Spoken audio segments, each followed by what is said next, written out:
Hi, I'm Patty LuPone. Broadway Names with Julie James. Julie James. Hey, I'm Raul Esparza. It's Hugh Jackman. Oh my gosh, Joy, I'm telling you everything. I love it. Yeah. It's Broadway Names with Julie James in the studio at Sirius XM on Broadway, and I am absolutely delighted to be welcoming into the studio not one, but the entire cast of the revival, the brilliant revival of Pinter's Betrayal. And I like to do this on the radio. Voices with names, everyone. Voices with names. So please introduce yourself. My name is Charlie Cox. I play Jerry. My name is Tom Hiddleston and I play Robert. My name is Zoe Ashton and I play Emma. Welcome. And Thank welcome you. back, Tom. Thank you so much for having me back. It is incredible to think how much has happened, how much has transpired. Yes. We met this summer when you were practically off the plane. I was the next day. Yeah. Really, was it? Yeah, it was. And and you were landed on Broadway, and we got to visit before the actual process for Broadway even began. But you were fresh off of your acclaimed London run, which all of you are reprising. I was just schooled by a listener that it was not reprising a role, rather it's reprising a role. Wow. So shout out to my grammar police out there. But you're all reprising your London roles, and I just want to say, because of course the show had not yet gone up. No. When we visited. No, indeed. Now I've had the chance to experience it, and wow. Oh, that's so I want to kind. start with never ever do I think I've seen such a sparse stage feel so full, because there is so much fullness going on in this production. Isn't that interesting? I would be so curious, maybe we start there with, there is this very spare set design, very powerful, moving. It definitely changes and moves, but maybe the sparseness adds to the emotional amount of space that the emotion can take up. Does that make any sense to any of you at all? That makes Absolutely. total We've talked about sense. that. Yeah. Charlie said earlier, I thought it was a really good point, that the sparseness of the set, weirdly enough, makes it feel more claustrophobic, because, as you're saying, there really is no diffusion to the emotion. You can't feel like you want to escape an awkward moment and go and Go to the kitchen. reading a magazine, Right. or I'll be back in a minute. You have to really, really sit with it, and we are really, really lucky to have an incredible designer, Sutra Gilmore, an incredible lighting designer, John Clark, who have kind of created an art installation for these three characters to paint with emotion and not much else. Lots of actors would be terrified, and I think we were terrified at the beginning, but it just ended up being another character in the piece, and I'm so glad that you picked up on it. Because it has to feel so exposing too, right, Charlie? You know what? I think it does and it doesn't. I always find that kind of, it feels like exposing in the same way that a boxing ring would feel exposing. It's exposing on the one hand because you're there for everyone to see and kind of look at, and there's nowhere to hide. But at the same time, you feel like you're in a sort of an arena, and there's a safety within that as well. And maybe that comes from the kind of the wonderful professional dynamic that us three have and we've developed, and it feels we've got such a lovely kind of unit that we've built, that each night when the curtain goes up, there's a trust there that Zoe talks wonderfully about. I always say the play is called Betrayal, but the play behind the scenes is called Absolute Trust. Charlie doesn't think it sounds like as good a play, but Nice. I'd like to see both of those plays, actually. I'll write seen it. I one. actually will. I'll get to the other. Yeah. And I don't feel like this is a spoiler now that, much has been written, much has been reviewed in the press, that to give our listeners who haven't had their chance to see it know that all three of you are present. And it is the most powerful convention that, you know, along with the spareness I can't stop thinking about it. I can't stop thinking about it. And it gave me so much to digest as an audience member, because there's the potency of the scene work that's being done, but there's also my want and perhaps need to also be observing the other. I would love for each of you to speak a little bit, because that is such a hallmark, I think, of this production, and it must be so interesting for each of you in whether you are the participant in the scene or the sort of unpresent person. Give us the deconstruction on that. Tom? Well, at the opening of the play, my character Robert is not present in the first scene, and so in some way I have to establish the presence of the third party, which is absent from the action, but a participant in the minds of the couple who are in conversation. And I think we always intended it to be emblematic of the complex triangle of these relationships: the husband, the wife, and the best friend and lover.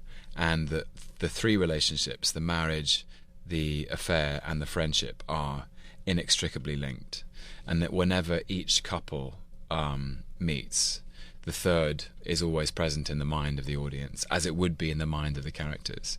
And it becomes like a spectral haunting, that the third is a ghost, that the characters can choose to look at or choose to ignore. But in a way, ignoring the ghost, the haunting presence in the mind, is almost as destructive, as shaming, as guilt-inducing as looking at it. And these relationships, Charlie said a very eloquent thing the other day, which is that the depth of the betrayal stems from the depth of the love they have for each other. That these are three people who love each other very much, and their capacity to hurt each other comes from their love for each other. And when the affair ends, the marriage ends and the friendship ends. These relationships are codependent. But it has been a thrilling, to talk about exposure, I find it very thrilling. I find it very true to the form of the theatre. It's something I think you can probably only do in the theatre, which is to take something out of a naturalistic space and present something where the subtext is articulated somehow by the presence of a physical person on stage. But also to allow, as you say, the scene work to take place. So I found it very, very thrilling, and it's a testament to Jamie Lloyd, our director, for his brilliant idea. Absolutely. Absolutely. What's it like for you? It's amazing how much discipline it takes to be so present in a scene and not speak. I think that was one of the most interesting things. And you think maybe, after a month of doing this, I'm going to just start to just write that shopping list in the mind. But what Harold Pinter's work does, and as Tom said, the way that Jamie Lloyd directs his work, and he's one of the directors who was given the absolute go-ahead from Pinter when he was still alive to continue to reimagine his work.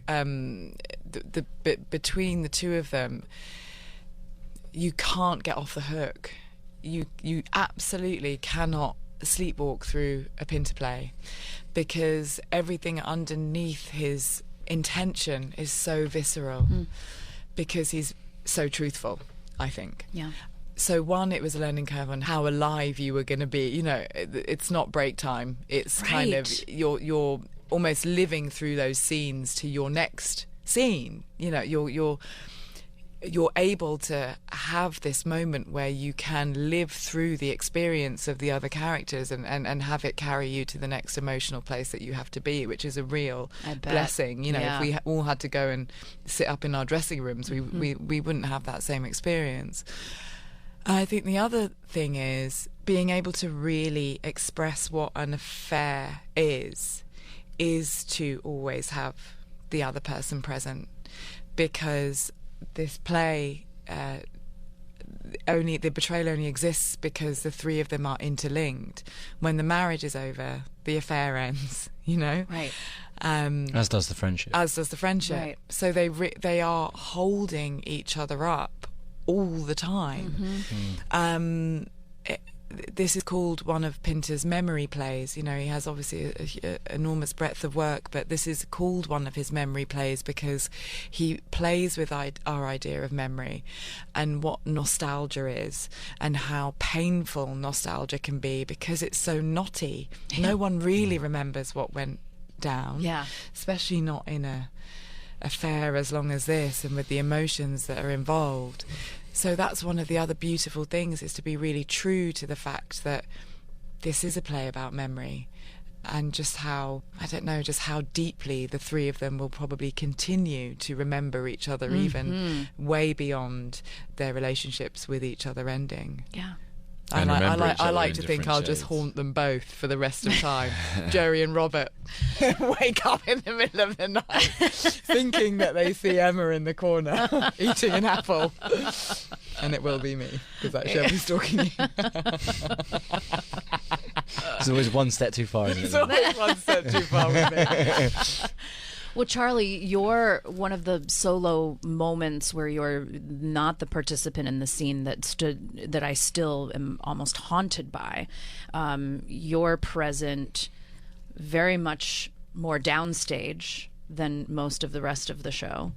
And it's during a really intense and painful scene between the two of you. Is that difficult to be, because you're a little bit further down and perhaps maybe a little, I had a prime seat to study you. And I got so much out. I mean, just the triangulation in that scene alone of being able, I think that's what's so mind-bending about this particular production is it ups the ante so much higher by being able to be present for the pain of your scene and yet add on a heaping helping more with you being there. It's incredible as an audience member. I'm curious how it is for you. I always find it interesting to note when certain audience members flick back at me. What moments in the text do they choose to look at me? And it's often not when the name Jerry is mentioned. It's often when a feeling is described by one of these two that brings them over for a second. But really, actually, I believe my job in that moment is like to be a ghost, to sit there and listen and draw, so that you're kind of aware of me in your periphery, but you're not. But to draw no real attention. The thing I will say about that scene, which I think is I think some would argue is maybe Harold's greatest scene. I don't know how many people but I know it's certainly one of the most famous scenes in the Pinterverse. Yeah. Pinterverse. In the I like Pinterverse. that. I like that. What I would say is that there are silences early on in that scene, but something happens towards the end of that scene where the silences take on a different nature, and I can't quite put my finger on it. I never have. But you know how silences can be very loud, paradoxically. Oh, yes. There's a moment in that scene, and I can see people watching and people listening and people interested and fascinated as this story is unfolding, but something happens 3/4 of the way through, and it's always around about the same moment, whereby the nature of the silence becomes tenfold in terms of its profundity. And it's so thrilling to be part of, and I really believe it informs the next 4 scenes that I'm in. Yeah. From my point of view, I'm so grateful that I'm not backstage having a pee, which I do need at that point on every evening. I'm so grateful that I'm not having a pee and checking the football scores and waiting for my moment. That I'm there listening and get to experience that moment, because it's deeply a thrilling silence. Must be so fascinating too, because you're getting this like audience to audience to audience to audience chance to observe that there's a certain consistency there of their response. What's fascinating is that the information they already have. Yeah. So it's not what you're discovering. Right. It's because you know it. You already know what's it's the way it's unfolding that is so compelling, shocking, frightening, or sad, everything, all of the emotions. It's not the confession from Emma that she's been having the affair, because the audience already know that. It's how the confession is going to land, how she's going to say it, and how Robert is going to receive it. But also the way Pinter constructs it is the screws are being twisted so slowly, and that's why I think it's so painful. Yeah. Totally. I'm even more struck now that it couldn't be any other way. What if you were disconnected and were up in the dressing rooms? It would take you out of, and I think this intensity, this recipe of intensity that you all have created, along with the text and the direction, is, there's a train that's on its tracks, and that's such an interesting point, because the way the structure of the play is that Harold is presenting you with the idea that you always know. Yeah. He gives you the information straight up. And with Jamie's production, he's hinting at this idea that as characters, we always knew. Yeah. We always know. You always we're there. We're sensed it. present for it. It's not. We're shocked, but there's a horrible sense of foreboding. Yes, the unconscious knows. Yes, the unconscious always knows. The conscious mind doesn't know, but the unconscious knows. Yeah. There's also a really fun thing about us all being on at the same time, which is in the first week of rehearsals, I was like, I really want to watch this. I really loved watching it from the back, and we all got on so well at the beginning that it was also part of the process, getting to know each other and each other's rhythms in that way, again, rather than having separate call times, turning up at different, essentially rehearsing it as a sequence of two-handers. I think you would have a very different production on your hands, but we were able to learn each other in a personal way because we got on so well, and learn each other in a professional way at the same time, and that was it was just a real gift, and is in the fibres of the piece, I think. Yeah. Before we let this element in particular go and move elsewhere, I just reminded, it's making me chuckle.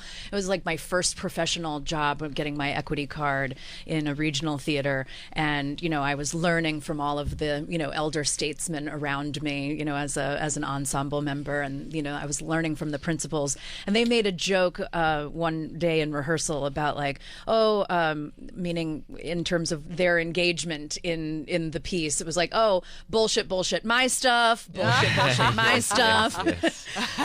That joke, though, occurs to me because I would love to know if there are things that you learned or baked or used in your characters that are not from your scene, but that are from the observation, from the ghost moments, from the active listening, that you're doing when you're not in the scene but you're present. Yeah. Are there things that occurred to you just from the act of listening during those moments that you brought with you into any of your more active scenes? Yes. Completely. The whole play 100%. is a poem. There are poems throughout the play and in every scene that each character picks up and moves with and transforms throughout the whole piece. If you tried to sleepwalk through, if I did a bullshit between a scene between two of them, I'd be missing a poem that I don't know. And when I say poem, in one scene there will be a lot of references to emptiness, or a lot of references to someone knowing or finding out, and so we call those the knowing poems, or the emptiness poems, or the squash poems, or the love poems. And these are ideas and images and phrases that go throughout, and that all of them have in their mouths at different points in the play, and that they share in. There's one very very clear one I can think of. As Robert, I'm standing at the back during the third scene, which is first or third? The third, and it's really the very end of the affair between Emma and Jerry, and they both know it, and it's painful. And there's a discussion about whether the flat they've been using was ever intended to be a home. And Jerry says it's not a home. You have a home, I have a home, and two children in two homes.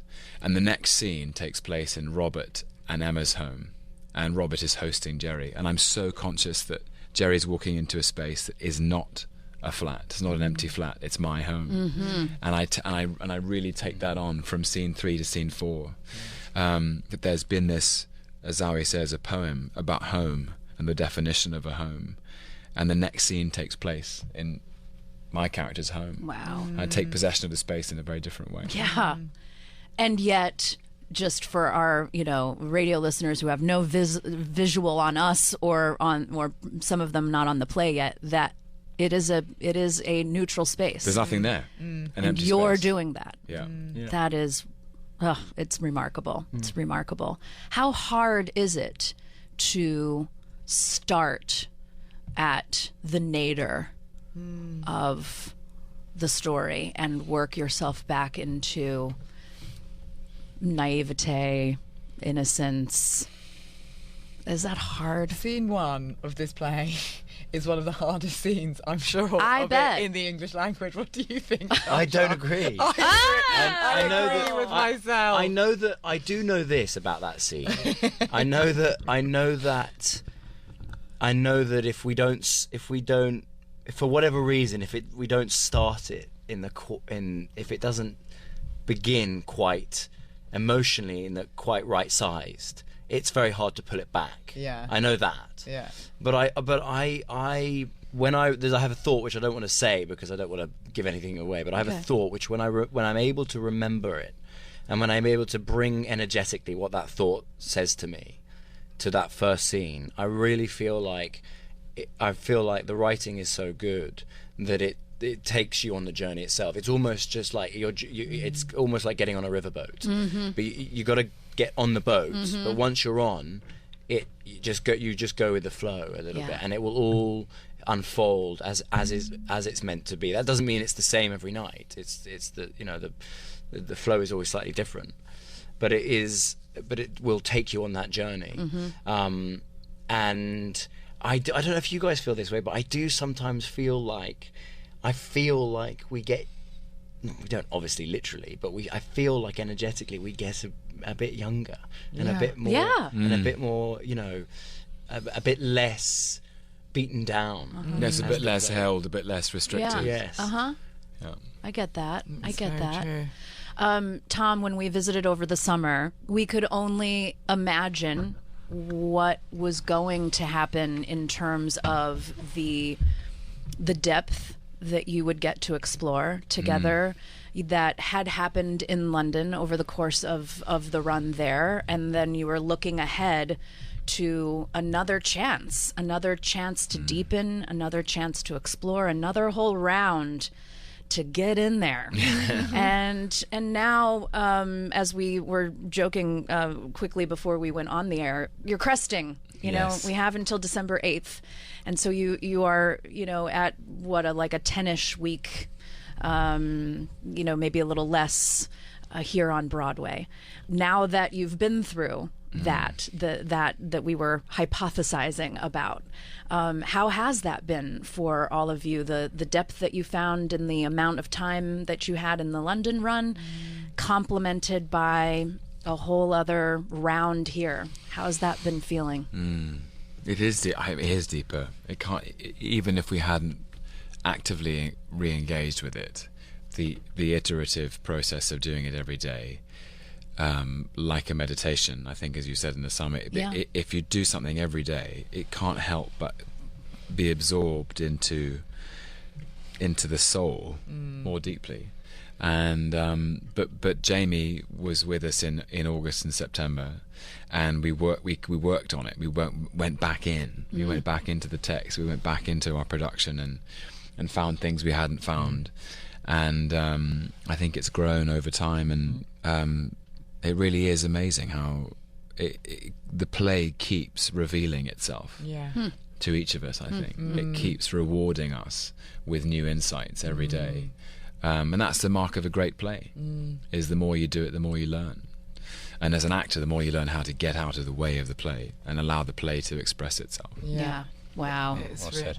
It is such a The bottomless tightrope walk, when you do something for a long time, I've discovered, is when you do a theatre piece for a long time, is that it's a constant struggle balance between every night keeping it fresh, listening to what the other people are saying, looking other actors in the eye, meaning what you say, but at the same time trusting choices that were made very early on when it was fresh, so that you're not sometimes you can make a change which feels great because it's different, right, but that doesn't necessarily mean it's better, right. Very good. So it's a combination of like living it in the moment that you're in every night, but at the same time trusting choices that were made that best serve the production we were building in the early days. Yeah, that is such a fascinating aspect. I'm so glad you brought that out. I think, Tom, you and I talked about that briefly backstage when I came, because the human nature, right? The repetitive, it's within our human nature to want to mix it up and make it new, but then as you move the target away from the bullseye that you had in the first place, it's such an interesting aspect of doing lengthier runs of something. That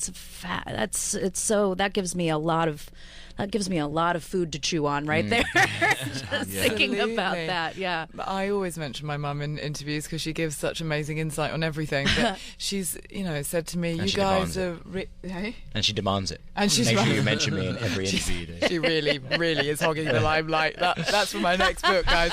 She has been known to sign autographs on behalf of Zane. That is a true signed story. my autographs at stage door. But she said, "God, you guys are really growing up together." And I think she's right. I think we're all old. growing. Old together. We've been growing up through this play, and the more that we know each other, and the more that we trust each other, and the more that we see how open each other are to change, because you can work with actors who are very resistant to things deepening, who are very resistant to even slight shifts in energy and scenes, and I think the more that we do it, we keep expanding and the play keeps expanding, and as Tom said, that's just always a sign of good source material. Yeah. You could never get locked in Betrayal, ever. It's revelatory, and I feel reignited and reinvigorated to I'm gonna have to get over. I do too, by the way. I'm really excited about this evening's show. Oh, that's aren't you? That's I feel wonderful. reinvigorated. That's This is gonna push wonderful. us through for the last. I think it will too. Well, that just made my heart burst. Go, everyone, if you are within reach of New York City, any way you can, get to Betrayal before December 8th. And Zawi, how much longer is your play running? How lovely of you to mention it. I have a play off Broadway at Soho Rep called For All the Women Who Thought They Were Mad, and we extended until November 24th. Congratulations. Thank you. We're doing 99-cent Sundays. Oh, my goodness. Because we sold out so fast. So on a Sunday, you can turn up to the theatre and get a ticket for 99 cents. Wonderful. So the next two Sundays we have that. Congratulations. So please. Another time, I want to hear more about, as if she's not enough on stage 8 times a week, Betrayal. She's got her own play and these her two own have been writing. so supportive of it as well, which has been amazing. That's so great to I'm hear. Very grateful. I promise you it will be a life-altering experience at the theater. This is a betrayal like none other. I'm sorry, whoever in the future, I don't want to see it any other way. Congratulations. If we had that power to close the book. Right. Like how they retired jerseys in sport. Right. We're retiring this book. That's it. That's it. Thank you, guys, and congratulations. Thank you so much. Thank you.